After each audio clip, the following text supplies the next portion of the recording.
Hey everyone, this is Nathan Williams with BlackRun79.com, and I'm back here with another hand history review for you guys. So this hand was sent to me by Mike from Canada, and he has pocket fours here. He's playing full ring. This is NL5. I believe it was played on PokerStars. So let's jump right into the action. So the under the gun folds, and Mike comes in for the limp. As you guys might know from my books, my blogs, and my videos here on YouTube, I'm not a big fan of limping in poker. I think you should almost always be raising. And I would especially be doing it in this spot because you guys might have noticed there's a poster there, Villain 23. And so not only do I just prefer raising because it gives us the initiative and the ability to win the pot in multiple ways by just having the betting lead going to the flop. We can win the pot by betting. We can still win the pot by making the best hand, but we can also just win the pot through aggression, which is how you win in poker. But also we have this poster here, which is he's got his 5 cents of just dead money sitting there with a random hand, and I think we should be taking advantage of that as well. So I would much prefer making it about 20 cents to go here, but let's run through this hand as played, and the small blind completes and the big blind hits the check button. Let's go to the flop here. Obviously a very good flop for Mike here, hitting middle set, but it is a very draw heavy board. There's one made straight out there with the 5-6, and there's a bunch of other like gut shots with the ace deuce and the 8-6 and all sorts of stuff like that. So, remember this is a limp pot, so anybody could have two pair as well. I mean, it's a little bit difficult because we have the board crushed with the fours, but 7-3 is clearly a possibility. Stuff like that, and of course there's the two hearts, so there's plenty of heart draws and stuff like that as well. So.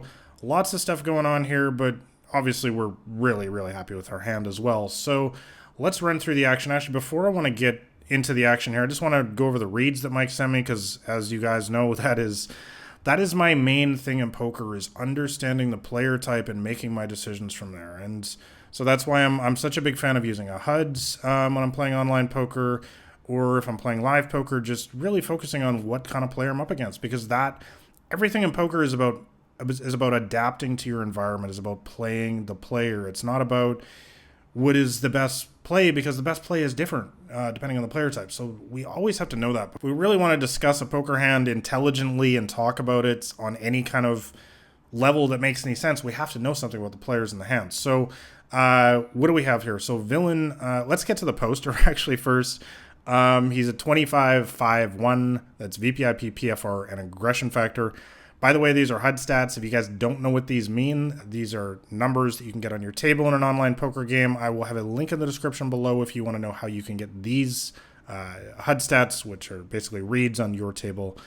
But basically a 25-5-1 basically tells me that this guy is, I actually call this an SLP in Crushing the Microstakes. If you guys have read my first book, a semi-loose passive recreational player, not a good player, a losing player in the long run, but not a huge fish either. He has some standards with what hands he plays. He's not playing 50% of his hands or 80%. He's playing 25% of his hands. So he's a slightly loose recreational player. Let's go to the other prominent villain in this hand is Villain 26 in the small blind, and he is a 14-9-2, which is a regular for sure. 14-9-2 is classic. Full ring poker, kind of nit. He's a nit, basically a tight passive, we'll say, with the two aggression factors. So let's keep that in mind as we go through this hand. So Villain 26, once again, we'll call him a tight passive nit, a regular. He comes out for the 2/3 lead into 3 different people, which is pretty strong, to be honest. To lead into 3 different people, and I expect a tight passive player like this. He's not screwing around, guys. Like, this is the kind of player that never has king, queen of clubs here or something silly.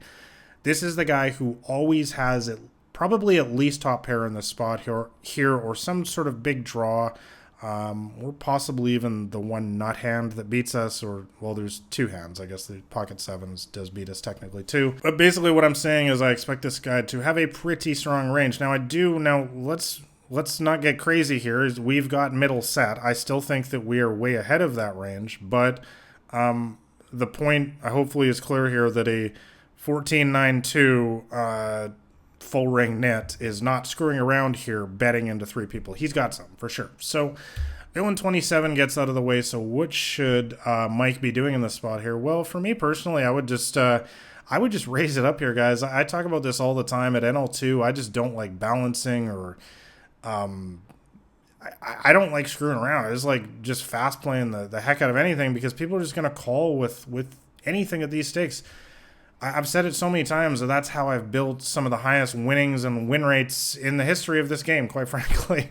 I've won tens of thousands of dollars playing in these games by just fast playing the crap out of everything because they just don't fold anything.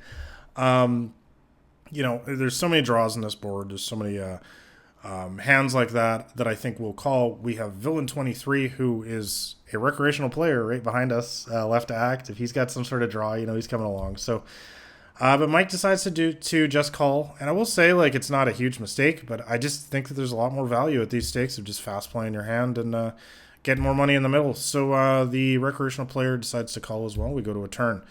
So the turn at least is not a really bad card or anything. Like the 6 of hearts would be really bad, something like that. No, it's the Queen of clubs, which is totally fine. I still think that we have the best hand here the overwhelming majority of the time. However, let's run through the action here. So this is very interesting. The tight passive nitty regular. He comes out for the full pot bet into 2 people here. Now this, guys, this is a really, I had a brief look at this hand before I hit the record button here, and I really hummed and hawed kind of back and forth in this. I don't know that I'm good enough to make a fold here, but I'm not feeling great about my hand at this point. I feel like this guy does have the nuts a fair, I really, 5-6 is really what I'm looking at. Could he have a hand like Queen 7? I mean, he's Queen 7. Yeah, of course. I mean, he's in the small blind, right? I mean, he can have a ton of different hands. And it's a limp pot. That's the thing. And that's, again, actually going back to preflop, that's a huge, huge part of the reason why I hate limping, because you get yourself in these spots where you have no clue what to do, they can have anything because we made the pre-flop mistake of limping. If we raise it up here, there's no chance that Queen 7's in this hand. There's no chance that this guy's calling with 5-6. It's just so much easier to play. Also, there's a lot more stack in the middle when we raise pre-flop, so the decisions just are not nearly as difficult post-flop. There's so much more cut and dried because the ranges are just a lot more better to find. Anyways, Mike decides to make the call here. I can't blame him. I mean, I would make the call here, I think, as well. But I just hate being in this position where we have no clue what's going on because I've talked about this before, the snowball effect of poker, of making a fundamental pre-flop error, and it just leads to this snowball effect of chaos later in the hand where you just, frankly, have no clue what to do. And I gotta be honest, guys, I do have trouble commenting on these hands sometimes because I would just never be in this position normally because I would always raise pre-flop here, and for all of the stuff, all the points that I just mentioned, ranges are so much more defined. It's so much easier to play when it's a raise pot in this situation. There's just no guesswork. I'm just going to be raise, get it in. I've got middle set. But in a spot like this, I don't know what to do. I can't blame him for calling. I would call here for sure as well. I mean, we still got middle set. I think we're still way ahead most of the time, or a good chunk of the time. But now the recreational players decided to make a raise. I guess he mini raised it. And now the net decides to go all in. Oh my God. I don't know, guys. I'd be really interested in your thoughts in the comments below. This hand is crazy. I don't know what to do here. It's one of those spots where I hate to fold a set, but given the action in front of me, I mean, the nit in the small blind is literally screaming from the mountaintops, I think, at this point, that he's got 5-6. So, we're a big dog against that hand. Again, it's a little bit difficult for me to comment in this hand because I just wouldn't be in this situation. However, I'm going to agree with Mike's decision here to make the fold. I just think, given the action on the turn here, that especially the guy in the small blind, I just think he's got a nut hand most of the time here. And as gross as it is to fold middle set here, I think it's probably the right decision.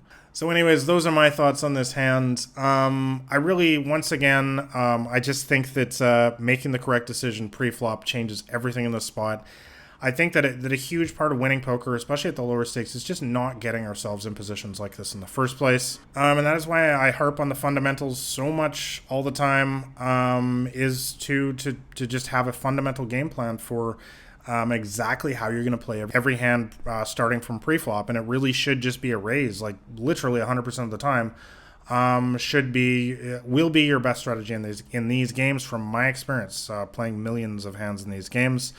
And running the data myself, that I've just seen that definitely the raise preflop is far superior way to play the hand. So anyways, let me know what you guys think. There's a lot to discuss in this hand. Maybe you disagree with my analysis, maybe you agree. I want to thank you, Mike, for sending me this hand, by the way. Super interesting.